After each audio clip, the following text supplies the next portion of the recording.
The new future for Indiana football has officially been signed.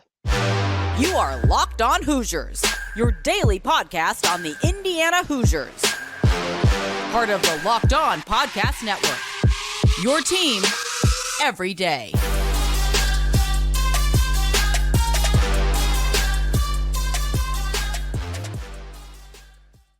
Yes, welcome in. It is the Locked On Hoosiers podcast. I'm your man, Jacob Goins. I appreciate you making Locked On Hoosiers your first listen each and every day. Today's episode is brought to you by FanDuel. Make every moment more. Right now, new customers get $150 in bonus bets with any winning $5 moneyline bet. That's $150 if your team wins. Visit FanDuel.com/LockedOn to get started. Welcome in once again to the Locked On Hoosiers podcast. I appreciate you making this your first listen each and every day. I hope you've had a wonderful holiday, a wonderful Christmas with family, friends, lots of traveling for me. That's why you see my lovely background of whatever door this is to the utilities of my parents' house. It's also why the quality, the audio video may not be what it normally is back at the home setup, but I appreciate you still being here, and I appreciate you bearing with me as, look, lots of traveling going on right now, so I appreciate you. And look, again, I appreciate you making this your first listen each and every day. If you haven't already, subscribe to the channel. We continue to grow. I would love for you to be a part of that. We're climbing towards 2,000 subscribers, all right? So be sure, if you're on YouTube, to like this video. Subscribe on there as well. If you're on any of your audio platforms, be sure you subscribe there. Turn on notifications everywhere you are to make sure you never miss a show when we drop a new one. Has Indiana football just signed the future of this program? Yeah, they have. As Curt Cignetti in this program a week ago signed 33 new players to the football roster. And look, we knew there was going to be a lot of turnover, right? We knew there was going to be a lot of guys that left. There was going to be a lot of guys that came in through the transfer portal. And there were also going to be a lot of new high school recruits. And while some of the ones that were committed to Indiana stayed with Indiana because just they wanted to be here, there were a lot that came from James Madison, and that's something that we expected to be the case. Not just the high school recruits that were committed to play for Curt Cignetti and his staff at James Madison, but also some transfer portal players coming from James Madison. And look, I think that's a good thing. I understand there's concern with, do we want James Madison level players? Well, that's a team that just won double-digit games. So I think we'll take what we can get as of right now. And also, you're getting players, when talking about the transfer portal guys coming from James Madison, you're getting guys that already understand Curt Cignetti as a head coach. You're getting guys that already understand this entire, or most of this coaching staff. And that's really, really important here, because think about it this way, right? Think about when a substitute teacher comes in when you were growing up in school, right? Substitute teacher comes in, you have no idea how they're going to roll. You have no idea what their attitude is. You have no idea how they do things. And it takes a while to learn that. Or even like your new teacher at the beginning of the year. It's a fresh start. It's a brand new learning process. By bringing a lot of these guys from James Madison, you don't have to do that, right? You don't have to worry about, wow, nobody knows what's going on. Or there's a lot of distrust right now in the locker room because we don't know who this head coach is. You limit that. There still is some, and that's going to happen in a coaching change, but I think you eliminate a lot of that by bringing some of these guys over. And on the early signing day, right? People keep calling it signing day, and it is, but it's the early signing day still, technically. Indiana signs 33 new players to play on this football team. That includes your high school guys, and also your transfer portal guys as well. You had 16 of them from high school sign their letter of intent, and then 17 coming through the transfer portal. And here's a really good number. Out of those 33, 23 of them will be on campus starting to play spring ball. That is huge. That cannot be underestimated, and that cannot just be shoved to the side. That's a huge deal. And The reason for that is now you're bringing these guys in, whether they are high school players or transfer portal guys, you're bringing them in. And that spring window, I said, is the most important window of the entire offseason, right? Not the summer workouts, not fall practice when you're getting ready for games. It's the spring. It's the months that are coming up and leading up for this new head football staff, because you bring them in, and for a coach in year one, the spring is where you figure out what in the world you have, right? With the guys that are still here, with the guys that are coming back, and with everybody, these 33 new players you're bringing in, you find out exactly what you have. You find out exactly where you stand as a football program. And for high school recruits, for high school kids to graduate early and get on campus, it's a very popular thing nowadays, and for great reason. You bring them in and they begin to learn the playbook. They begin to get in better shape. They begin to figure out their role and just improve. It only benefits them. It can't hurt you by any means to get on campus earlier. And what that's going to do is, I think, allow some of these younger guys to get some quicker playing time. You have more time to adjust is the big thing for me. You have more time to adjust from whatever level of high school football you were playing, whatever state you're in, I don't care. There is a jump from playing high school football to playing big boy Power 5 Division I football. There's just a jump. I don't care where you came from. And the spring allows that grace period, that growth, to happen more gradually, rather than, all right, you're here in the summer, you got to work out, we're going to practice for 2 weeks in the fall, we're going to hit the field, be ready. Like, that's just a lot. That's a lot. And so, good job on these kids, good job on this coaching staff to get these guys coming to Indiana, but also getting them on campus and getting them on campus early. Again, 23 of those 33 signees will be on campus in the spring, practicing, going through school, and all that. So I'm excited for that. Lots of great players in here. And really, the spring's going to be an opportunity for you and I to see what this team is, see what this team looks like, and for us to kind of see what we have compared to what it was last year. So I think this is going to be really good. And I think the future is bright for Indiana football. I mean, you got a head coach that said, look, all I do is win. Google me. How could you not want that type of confidence for your new head coach if you're an Indiana fan? So I'm excited about it. I think you should be as well. Great players coming into this program. It's going to take some time, okay? It's going to take a little time. So let's make sure that we are understanding of that. But we got a guy that I think understands what it takes to win at the big level. And I think he's going to do a really good job. And I'm excited for the spring. And as we get closer, we're going to start talking about that a lot more during spring ball here on Locked On Hoosiers. So be sure that you are tuning in for that. Really looking forward to what this new head coaching staff and head coach Curt Cignetti do with these 33 brand new players.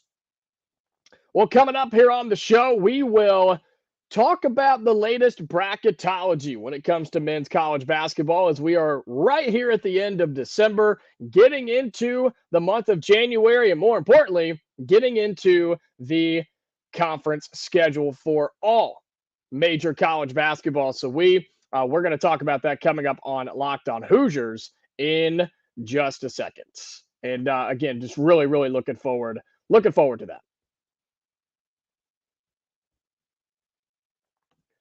Today's episode of Locked On Hoosiers is brought to you by our friends at FanDuel. As the weather gets colder, the NFL offers stay hot on FanDuel. Right now, new customers get $150 in bonus bets with any winning $5 moneyline bet. That's $150 if your team wins. If you've been thinking about joining FanDuel, there's no better time to get in on the action. The app is easy to use. There's a wide range of betting options, including spreads, player props, which are my personal favorite.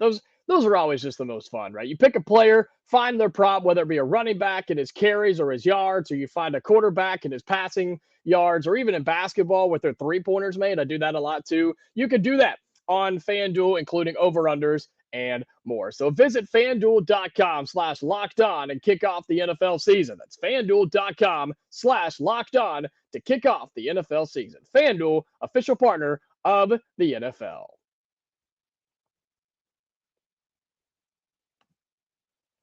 Well, let's take a look at the latest bracketology here on this episode of Locked On Hoosiers. First and foremost, I appreciate you being here. I appreciate you taking in the episode, whether you are on YouTube, whether you're on any of your podcasting platforms. We are free and available wherever you get your podcast, and I appreciate you hanging with me as I'm on the road. But hey, we're glad to be here. I'm glad you're here as well. And again, just thank you so much for your support. Let's take a look at the latest bracketology for men's basketball. This dropped yesterday. Okay, this is as of yesterday for men's basketball bracketology. We talk about this just about every week when it comes out here on the show because I think it's important. I think it's fun to see how it changes. I mean, it's always changing. And you better believe it's going to change between now and Selection Sunday. Now that we're getting into conference play, I mean, this is going to be a lot of fun to watch. And a reminder that I'm using ESPN and Joe Lunardi's bracketology, okay? And I remind you of this every time. This is his prediction of what he thinks is going to happen because of what he thinks the committee will do, what he thinks they will do. This is not his personal predictions or whatever. He just thinks this is how it's going to play out, okay? So your top overall seed, it's still Purdue. I know, we hate it. I can't stand it either. I don't think they're great. I think they're really, really good, but Purdue's beatable, okay? Purdue's a beatable team, and don't let people tell you they're not. First team out, Washington. Last team in is Virginia Tech. Now, here's your bubble. There's some big names in here. I mean, some really, really big names in this bracketology. Your last four buys: Mississippi State, Florida, South Carolina, so 3 SEC teams, and then Michigan State. How about that? The Spartans slowly but surely climbing their way back into this thing. Look, they started rough. There's no doubt about it, but that's still a really, really good Michigan State team. They were top 4 preseason for a reason. They're going to slowly just continue to work themselves back into the NCAA tournament. Last 4 in: New Mexico, Kansas State, Texas, Virginia Tech. First 4 out: Washington, Nebraska, Butler, and Utah State. So a Big Ten school in there with Nebraska. And the next 4 out: Texas Tech, Cincinnati, St. John's, and TCU. You start looking around at the some of the seed lines. Again, we look at Big Ten schools. We look at Indiana's opponents and just kind of see where the Hoosiers are as well. As of this current bracketology, your conference breakdown: SEC has 9, Big 12 has 8, Big 10 with 7. So I think that's good right now. I really do. I think that's a good estimation and a good spot for us as the Big 10 to be in for 7 teams. 9 from the SEC is wide. I don't think they'll get that many in. Big East with 5, ACC with 5, Pac-12 4, Mountain West 4, American 2, and then some other conferences with, of course, a 1-bid league. Purdue as that 1 seed, as we mentioned, they're in there. Indiana as a 13 seed right now in the latest bracketology. And guess who we're matched up with? We did a show on this way back when I took over this podcast because it's something that's been announced that's going to start very, very soon in the regular season. But I think the country would burn down if this game was played in the first round of the NCAA tournament. Your Indiana Hoosiers, that's a 13 seed, are currently matched up with the 4th-seeded Kentucky Wildcats and John Calipari. Could you imagine, folks? Could you imagine? Oh, my gosh. That would just be unbelievable if that were to happen. We would have so much fun. Now, let me say this. That's a really, really good Kentucky team. And I don't know if Indiana wants any part of that right now. I think at that point, Indiana could be playing better basketball. And last time out, we saw them playing well. We're going to talk about that coming up in a little bit as well.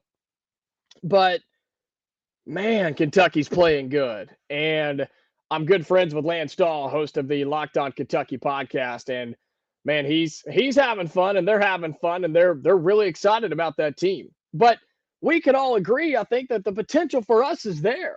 And could you imagine what it would be like if we were to play Kentucky in the NCAA tournament in the first round? Are you serious? That would be just unbelievable. And the two states would just go in a civil war, or they just go against each other, man. They would just it'd be this whole country fighting each other, but two states just absolutely going at it.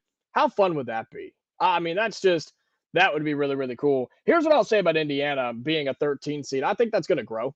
I think that's going to go up if this team finds its stride and plays up to its potential. I've said that. I've said that all year. I think Indiana is higher than what they've been. I mean, before they weren't even in the tournament. So they're kind of just hanging around in there right now. And I think Indiana, if they play up to their potential, can be a single digit seed. I believe that. I think they can be a single digit seed. I think they'll get there. And then who knows who will be playing in the NCAA tournament. You've got Michigan State as an 11 seed, Ohio State as a 7 seed. That's all in the same region. That's all in the same portion of the bracket. Wow. Purdue, Indiana, Michigan State, and Ohio State. That's wild. You have some other Big Ten schools hanging around here in the NCAA tournament. You have UConn. There's a common opponent, of course, for Indiana, losing by 20 in that game. You have Illinois as a 3 seed from the Big Ten. Northwestern as a 9 seed. I think that's going to grow. That's a solid Northwestern team that Indiana needs to be careful with, by the way. Kansas still a 1 seed, so that helps Indiana. The better Kansas does, the better it looks for Indiana. Barely losing that game. Should have won, of course, but it is what it is. You have Wisconsin as a 3 seed. I don't know what to think about Wisconsin yet. I know they're good. I don't know how good they can be, how great they can be, but that's a good Wisconsin team. Let's keep our eye on them. Auburn down to a 5 seed, of course, Indiana losing to them. And yeah, just some really good teams in here, some good matchups, but the biggest one right now, Indiana being matched up with Kentucky. That's not going to happen. It's not going to happen, but that would be a lot of fun. I would love to play that big name team just to have a little fun, right? It would be a lot of fun. But again, that's your latest bracketology. It's going to change so many times, and I like to look at it every week. I hope you do as well. Indiana slated as a 13 seed right now. That will grow. I'm telling you, Indiana can be a single-digit seed, but they're going to be higher than a 13 seed. You mark my words right now on this episode. We can come back and you can blast me if you want to if it doesn't happen, but I think Indiana will be higher than a 13 seed. But that's where they are as of yesterday on December 26th. Well, coming up here on the show, we'll take a look back at what happened last time Indiana basketball was on the floor. It's been a little bit, right, with the holidays and everything. Just want to kind of go over that game some more and what we can learn from that as the Hoosiers get ready to go out again on Friday night against Kennesaw State. We'll talk about all of that and more coming up here on Locked On Hoosiers. Welcome back into Locked On Hoosiers. I appreciate you making this your first listen each and every day. This is your go-to spot for Indiana athletics updates, hot takes, and a whole lot more. I appreciate you making this your first listen each and every day. Want to remind you about the Locked On Sports Today YouTube channel. Be sure you're checking that out when you can. I mean, they do a wonderful job. It's 24 hours a day, 7 days a week, over on YouTube. If you're here watching it on YouTube, or if you're not, go check it out. Go give them a subscription. It's free. It's free to subscribe. All you got to do is just hit the little button, just subscribe, and check it out whenever you have a chance, because it's all different sports, all different times of the day. It's literally 24/7, 365, never goes off. It's college, pro, you name it, they got it. So go check them out at Locked On Sports Today on YouTube. Drop them a subscription. Drop us one as well. Again, it's free. It helps us out tremendously, so be sure that you go and do that. As we wrap up in our final segment here, I wanted to kind of go back and look at what happened last time we saw Indiana basketball on the floor. And it was a good result. 83-66 against UNA, the North Alabama Lions. And it was a game where it's just something Indiana was supposed to do, right? You have Malik Renew go for a career-high 25. He was 10 of 14 for the floor. I mean, he was playing really, really good basketball. And it was nice to see him be the guy rather than it be Khalil Ware, right? Or heck, even Trey Galloway, like we saw in the Kansas game. But it was nice to see Malik have that type of game. You had three guys in double figures. And remember, Anthony Walker had maybe his best game as an Indiana Hoosier with 11 points in this game as well. So, all things considered, I mean, stats look good, players look good, coaching was good. I mean, it was better than it. I mean, better than it could have been, I guess. And just kind of, again, to give you some stats and the rundown from this game, 53% from the floor for Indiana for 40 minutes. That'll win you some basketball games. 50% from three. Oh, gosh. 50% from three. Oh, I forgot that this team just went ballistic from behind the three-point line in this game. Don't expect that every time. I talked about that in our recap episode afterwards, right? I mean, look, if the Hoosiers have decided, all right, we're just going to start making our threes. We were just teasing y'all. We were just joking. We can actually shoot the basketball. Here you go. We're going to shoot like this every night. Nobody's going to beat this team because they're going to be really good. But I think I said this in that recap episode too. We got to have somewhere in between the 10% that we normally get shooting from behind the three-point line and this 50% that we're getting, that we got against the UNA. Give me 30 to 35%, man. If you get 35% as a team from behind the three-point line, that's serious. That is deadly. The other teams then have to respect you. They have to come out and guard you, and they get really, really thin on the interior. And guess what? Don't be fooled. That's Indiana's best play. That's their best spot. That's their strength, is inside with Khalil Ware, Malik Reneau, Mackenzie Mbako. Then you can give it to those guys and let them work the offense and kick it out for threes if they need to, or just go one-on-one and win their matchup, because guess what? They're going to do that more times than not, and I'm confident in that. So somewhere in between 10% and 50%, I'll take 30 or 35. That is plenty good enough for me from Indiana from behind the arc. Free throw percentage, you only shot 14, which I think is kind of crazy. But you got to remember, they shot 24 threes, so they weren't going inside as much from a, I guess, a paint perspective. And so this team gets to the free throw line, continue to make them. 9 to 14 is not great, but it's also not a huge sample size. The rebounding battle does concern me, though. The rebounding does concern me because this is not the first time this year that Indiana has just been kind of mediocre when it comes to the boards. Do you know what the rebounding totals were in this game, Indiana and UNA? Do you remember what they were? They were tied at 34. These teams were tied at 34 rebounds apiece in a game that Indiana was much bigger, much faster, much stronger, much more athletic, and just overall much better than this UNA team. So why are we getting out rebounded by a 6 and 7 basketball team? I put it at effort sometimes. There are bad breaks sometimes. There are very few teams in the country. We'll just stick to the Big Ten for now because that's what we're about to start Big Ten play. There are very few teams that I've seen in the Big Ten this year, right now, that should be able to out-rebound Indiana on a consistent basis. Very few. What that comes down to is just not crashing the boards. What that comes down to is just not putting forth the full effort. Now, Indiana made a lot more shots than they normally do, so that helps. That helps a lot. But you still got to out-rebound and get their misses. They had over 30 misses, or almost 30. No, they had almost 40 misses in this game. You've got to grab those boards. You've got to do the things to get rebounds, get out in transition, and push the basketball, because that's where Indiana is at their best. So that concerns me a little bit, but I think it'll be fine. I think it'll work itself out. And as long as the Hoosiers keep making shots, just grab other rebounds on the defensive end and you'll be fine. And so where do we go from here? We got a game coming up on Friday, your last non-conference game for Indiana. So excited for that. Should be hopefully another tune-up game against Kennesaw State.